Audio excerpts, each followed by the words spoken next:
name is Brooks Taylor, and this is my audience.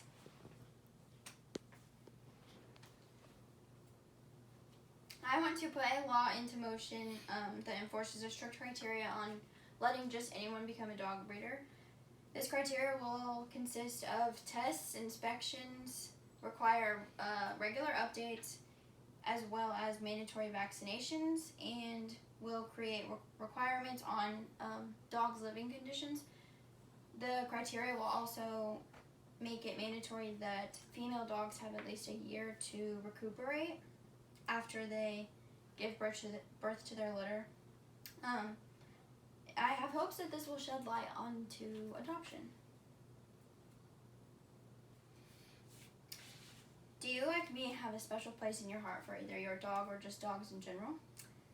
I've always had a very strong passion for dogs. I've learned this from my dad and have this in common with my dad. My family and I have fostered multiple dogs, and by doing so we've learned a lot about how to interact with dogs, how to help them, and how to interact with dogs who have come from different backgrounds. We've also learned a lot from the two women who operate the two rescues that we've worked with. Sadly, it often goes unnoticed how many dogs there are that currently do not have a home of their own and are waiting to be rescued. A large portion of these dogs who are waiting have never even experienced what it feels like to have a home. Over 70 million homeless dogs and cats are living in America right now. Only 7.6 million of these animals make it to the shelter each year. 3.9 million of these are dogs. 1.2 million of these dogs are euthanized, and that is according to the Humane Society of CentralTexas.org. They're euthanized due to lack of space, lack of resources, and lack of people who are willing to adopt animals. The 1.2 million dogs that were euthanized just this year weren't even given a chance to show that they can be just as good a companion as any dog from a breeder. Even if you don't consider yourself a dog person or an animal person at all, I think that these statistics would upset anybody. I find it more upsetting that of the close to 4 million dogs that enter the shelters each year, only 1 million of them are actually adopted. This is again according to the Humane Society of CentralTexas.org. 1 million is not even half of the amount of dogs that enter the shelters every year.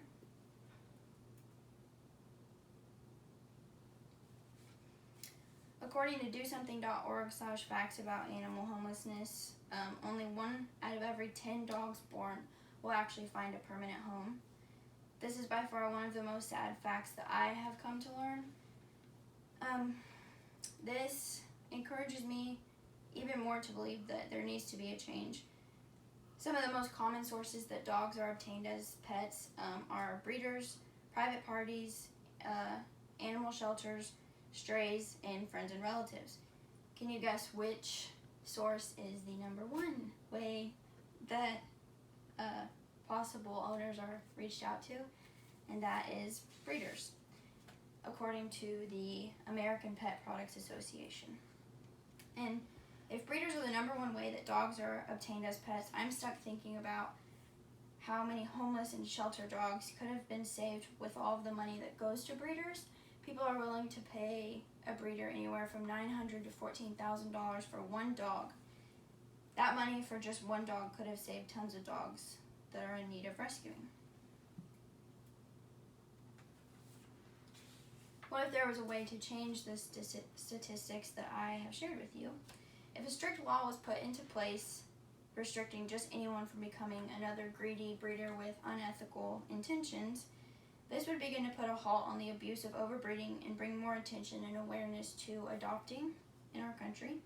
The law would require, if the criteria is not met, that all puppies should fall under the same regulations that rescued and adopted dogs are, meaning that they need to be spayed or neutered, and they need to get their vaccines.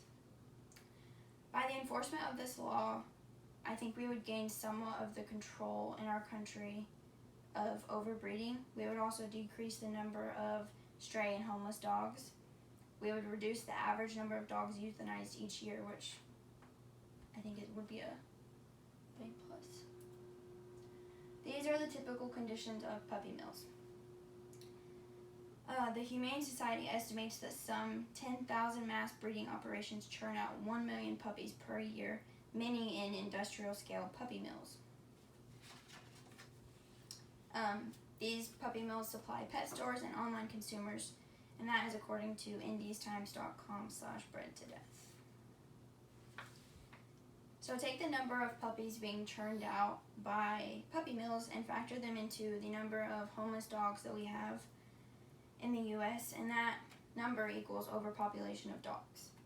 Homeless animals outnumber homeless people 5 to 1, according to DoSomething.org/facts about animal homelessness.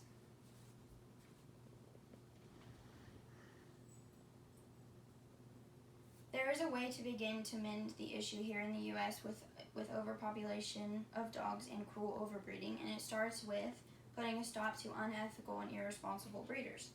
Don't just let all the facts that I'm telling you go in one ear and out the other.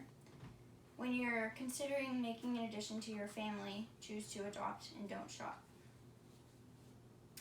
Rescue dogs have just as much to offer as the dog you are going to buy from an expensive breeder. There are also many benefits to you, and that includes you are saving a life, which I think is a pretty big reward in itself. The dogs in a shelter need a second chance at life, love, and a safe home, and you can be that for them. And according to this picture, you can live longer too.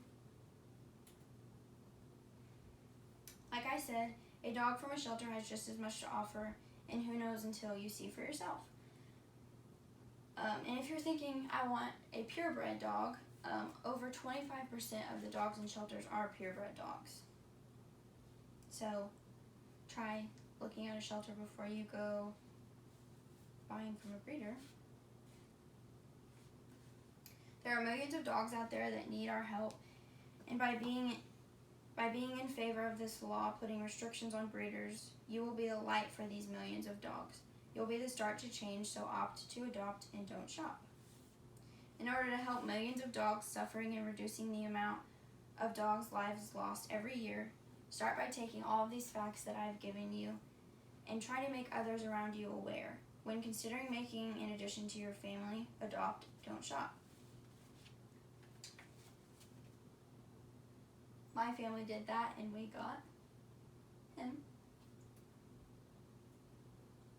And this says to say nothing, to do nothing, stops nothing, so speak out against puppy mills.